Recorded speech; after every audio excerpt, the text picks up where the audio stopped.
नमस्कार साथियों, स्वागत है आप सबों का रामा क्लासेस में। आइए देखते हैं आज 7 फरवरी 2024 के करंट अफेयर्स को। ये करंट अफेयर्स आपके लिए UPSC, SSC, RRB, BPSC, CTET, banking, सभी प्रकार के स्टेट और जितने भी प्रकार की परीक्षाएं हैं उनके लिए बहुत ही महत्वपूर्ण है। बिना देर किए चलते हैं आज के करंट अफेयर्स में और देखते हैं आज 7 फरवरी 2024 के करंट अफेयर्स में क्या क्या नया है।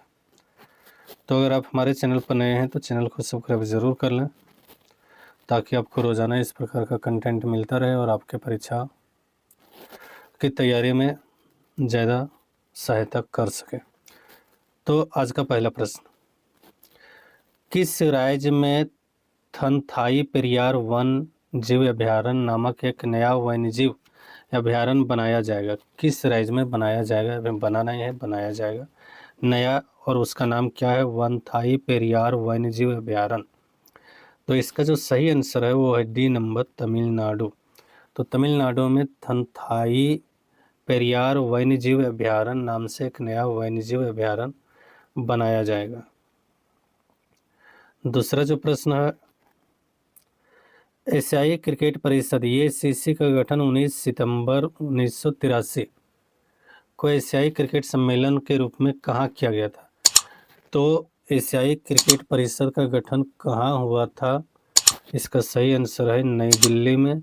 कब हुआ था? तो 19 सितंबर 1983 ईस्वी को, इसको याद रखना है। अगला प्रश्न देखते हैं, आज का क्वेश्चन नंबर तीसरा, महिला रोबोट अंतरिक्ष यात्री क्या नाम है उसका? इस वर्ष की तीसरी तिमाही में इसरो ने गगनयान मिशन से पहले अंतरिक्ष में उड़ान भरेगी। तो महिला रोबोट अंतरिक्ष यात्री जो है उनका नाम क्या है जो इस बार गगनयान में अंतरिक्ष में उड़ान भरेगी? तो उसका सही आंसर है व्योम मित्रा। व्योम मित्रा जो है महिला रोबोट अंतरिक्ष यात्री है जो इस वर्ष की तीसरी तिमाही में इसरो के गगनयान मिशन से पहले अंतरिक्ष में उड़ान भरेगी। अगला प्रश्न, फरवरी 2024 में भारत के पूर्व प्रधानमंत्री श्री लाल कृष्ण आडवाणी को किस पुरस्कार से सम्मानित किए जाने की घोषणा की है? ये प्रश्न आप सब जान रहे हैं, तो इसलिए इसका आंसर आपको कमेंट बॉक्स में बतानी है, और अगर आप नहीं जान रहे हैं तब भी कमेंट बॉक्स में लिखिए नो, तो इसका आंसर हम आपको बताएंगे।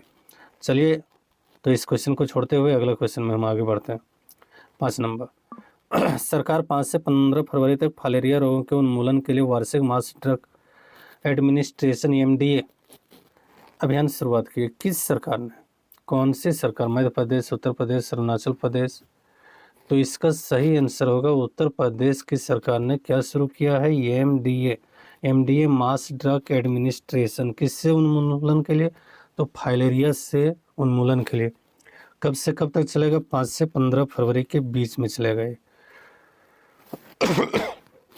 अगला प्रश्न, हाल ही में भारतीय नौसेना ने समयबद्ध तरीके से नागरिक मानव संसाधन प्रबंधन के सभी पहलुओं को संबोधित करके नौसेना नागरिकों की प्रशासन दक्षता और कल्याण में सुधार के लिए वर्ष 2024 घोषित किया है। तो कौन सा वर्ष घोषित किया है? तो सही आंसर इसका नौसेना नागरिकों का वर्ष। नौसेना नागरिकों का वर्ष जो कि आपका ये नंबर में है, तो इसको किसने घोषित किया है? तो भारतीय नौसेना ने घोषित किया। किस लिए? तो नागरिक मानव संसाधन प्रबंधन के लिए। चलिए अगला प्रश्न देखते हैं, केंद्र सरकार ने बजट 2024 में कितने मानक रेल डिब्बों को वंदे भारत मानकों में अपग्रेड करने का महत्वाकांक्षी कार्यक्रम की घोषणा की है? तो इसका सही आंसर है 40,000। 40,000 रेल डिब्बों को वंदे भारत मानकों में अपग्रेड करने के कार्यक्रम की घोषणा की है। अगला प्रश्न, प्रधानमंत्री street vendor Atmanirbhar Nidhi PM Svanidhi योजना शहरी स्ट्रीट वेंडरों के लिए एक सूक्ष्म ऋण योजना है जिसकी शुरुआत कब की गई थी? तो प्रधानमंत्री स्ट्रीट वेंडर आत्मनिर्भर निधि, जिसको पीएम स्वनिधि योजना भी बोला जाता है, इसकी शुरुआत कब हुई थी? तो इसकी शुरुआत 1 जून 2020 ईस्वी को हुई थी। प्रश्न संख्या 9, हाल ही में भारत और एक कोई देश ने एक समझौते पर हस्ताक्षर किए जो सैन्य उपकरणों की खरीद सहित रक्षा सहयोग के नए क्षेत्रों में भागीदारी की एक रूपरेखा प्रदान करेगी। तो भारत के साथ और कौन देश ने समझौता किया? तो सही आंसर है ओमान। ओमान ने भारत के साथ समझौता किया कि सैन्य उपकरण की खरीद सहित रक्षा सहयोग में भागीदारी बनाएंगे। अगला प्रश्न, आरबीआई के अनुसार 31 जनवरी 2024 तक कितने प्रतिशत 2000 रुपये के नोट प्रचलन से वापस आ गए? तो चूंकि आप जान रहे होंगे 2000 का नोट आरबीआई वाले वापस ले रहे हैं, तो उसमें कितना प्रतिशत वापस आ गया? तो इसका सही आंसर है 97.50%। ये नंबर का सही आंसर। अगला प्रश्न, हाल ही में 2024 में पेरिस ओलंपिक खेलों के लिए मसाल वाहक के रूप में निम्नलिखित में किसे चुना गया है? तो मसाल वाहक 2024 के पेरिस ओलंपिक के लिए, तो इसका सही आंसर है अभिनव बिंद्रा।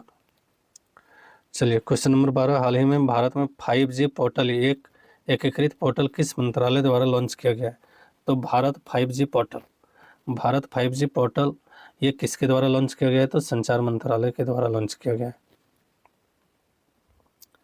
अगला प्रश्न, दिल्ली सौर नीति 2024 के अनुसार 2027 तक दिल्ली में सौर ऊर्जा की लक्षित स्थापित क्षमता कितना मेगावाट होगा?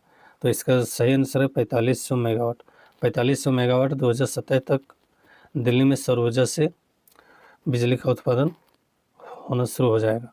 और अगला प्रश्न, निम्नलिखित में कौन सा खेलो इंडिया शीतकालीन खेल 2024 का शुभारंभ कर रहा है?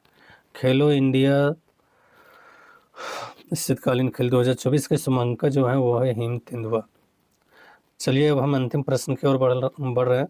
अगर आपने अभी तक हमारे चैनल को सब्सक्राइब ना किया तो प्लीज़ चैनल को सब्सक्राइब करके अपने दोस्तों के साथ ज़रूर भेजें ताकि उनको भी आने वाली परीक्षाओं में लाभ मिल सके।